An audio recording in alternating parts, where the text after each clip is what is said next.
Mesdames, Messieurs, bonjour. Merci de nous retrouver pour ce nouveau numéro de votre émission L'opinion des femmes. Les gens semblent oublier que les médias sont en situation.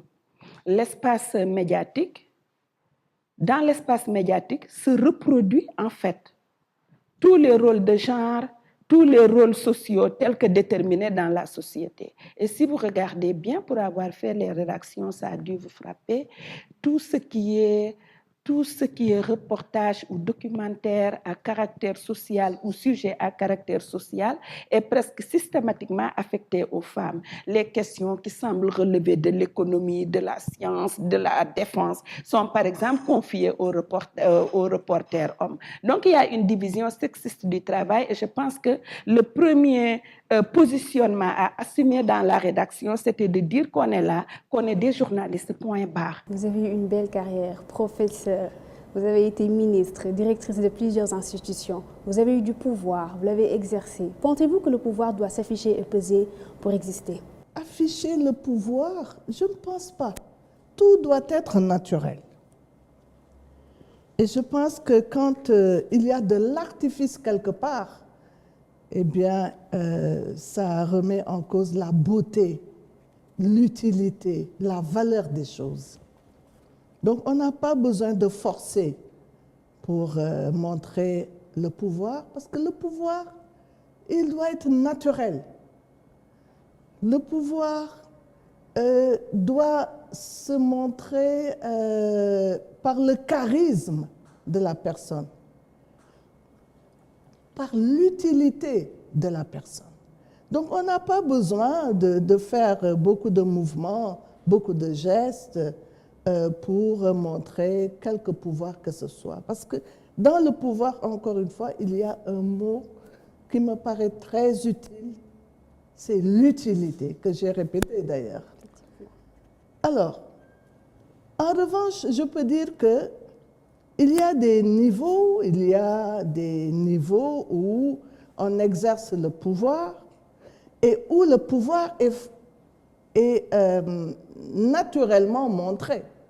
Quand on est aux instances décisionnelles, eh bien, on est face à la société, on est face au monde et l'exercice du pouvoir est manifesté.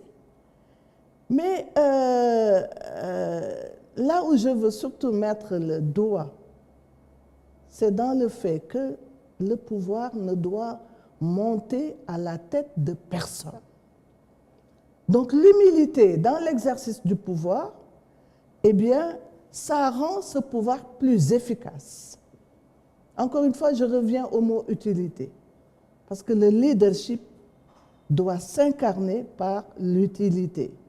Et en politique, le leadership, eh bien, doit être manifesté dans l'utilité pour gérer sa cité positivement, pour faire en sorte que l'humain soit épanoui. C'est ça qu'il faut rechercher dans la politique. Et c'est ça qui fait que donc, votre première question, je vais y revenir. La politique, oui, c'est-à-dire l'art de gérer la cité, de faire en sorte que les populations se sentent mieux, de faire en sorte que la démocratie soit une réalité, de faire en sorte que les droits des personnes soient respectés. Tout court, de faire en sorte que l'humain, encore une fois, se sente mieux et beaucoup mieux. C'est ça. Donc, pas de manifestation express pour montrer son pouvoir, mais le pouvoir doit être naturel, le pouvoir doit être l'efficacité, le pouvoir doit être la promotion des valeurs et le pouvoir doit être ce que l'on fait pour être utile aux populations.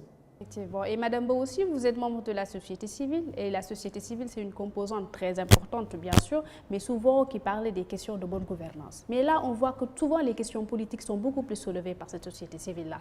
Oui, parce que simplement, on accorde trop d'importance à la gestion, au contrôle du pouvoir. Qui dit contrôle du pouvoir, dit aussi contrôle des ressources. Le jour où on aura à séparer définitivement le contrôle du pouvoir, du contrôle des ressources, c'est-à-dire que les ressources et le bien commun soient vus d'une autre manière et qu'il y ait de véritables contre-pouvoirs pour contrôler la gestion des ressources, la politique susciterait moins de passion. Je crois que toute la lutte que nous devons mener en tant que société civile aujourd'hui, c'est retrouver ce que j'appelle l'essentiel. L'essentiel, d'abord, il y a la neutralité de l'État et de l'administration. La relation entre le citoyen et l'État doit être une relation neutre, la neutralité de l'administration. On doit aller, de mon point de vue, vers une utilisation rationnelle des ressources du pays. Et vous savez, aujourd'hui, nous sommes dans un monde. Dans un monde, si on ne revoit pas la gestion des ressources, je ne dis pas à l'échelle planétaire, mais à l'échelle tout simplement de nos petites nations et de nos sociétés, je vous assure, il y aura stabilité nulle part. Effectivement. Aujourd'hui, la question des ressources, elle est à la base et au fondement de la stabilité des nations, dans le multipartisme, dans le multilatéralisme, les relations humaines. On ne peut plus continuer. Notre monde a atteint un point de non-retour. Et dans nos sociétés déjà, où nous ne sommes pas encore très riches, nous ne connaissons pas le développement, si on ne revoit pas la manière de gérer les ressources, s'il n'y a pas plus de justice dans cette façon de gérer les ressources, il n'y aura pas de stabilité. Merci très cher et merci de nous retrouver aussi au Carré culturel. Vous pourrez trouver toutes les activités du Carré sur notre site internet et sur nos différentes plateformes. Femmes, osez et affirmez-vous. À la prochaine.